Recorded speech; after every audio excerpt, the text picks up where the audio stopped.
Today, I'm going to be talking about the very confusing second round of PPP applications, who qualifies, who doesn't, and what it all means. The first round of PPP really was open to everybody, large corporations all the way down to the little guy with a sole proprietor.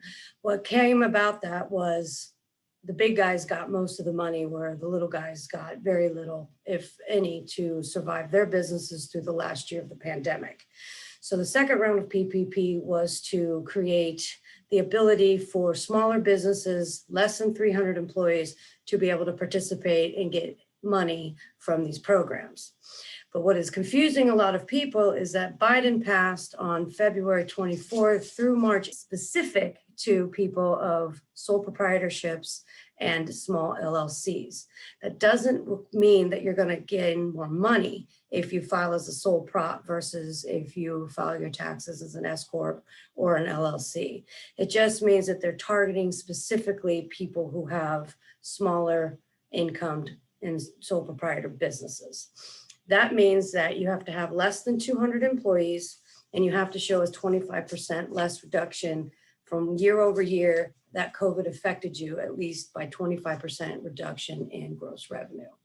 So what most of these lending companies will do is ask you to show that they want to see what's called a 941 or a 940. That is your quarterly filings of your employer tax obligation to the federal and to the state.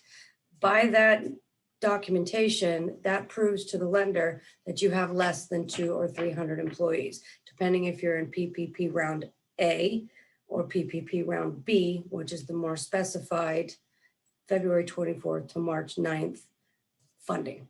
So in doing that, this is where we get confused.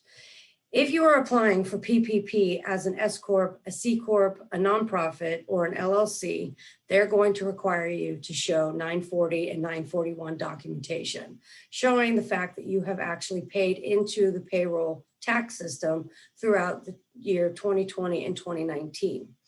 Now, that comes to be an issue if you fired your employees or had to let them go due to lack of being able to pay them, or turn them into contractors like I did.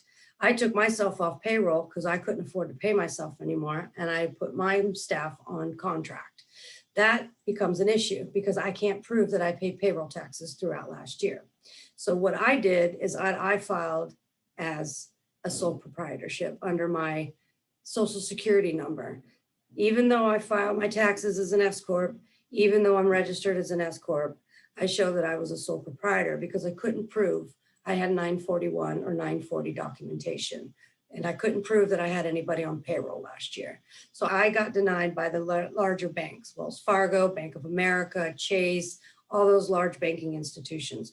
As you also should know, those banking institutions in round two are much more difficult to get PPP from than, say, the secondary lenders like Lendio, Lendistry, Square, Intuit, those types of institutions. I suggest if anybody's trying to do a round two and cannot show 940, 941 documentation, go to the secondary lenders. They are much more willing and obliging to help sole proprietors and small LLCs get funding and also be able to meet the requirements that SBA has set forth in order to get it.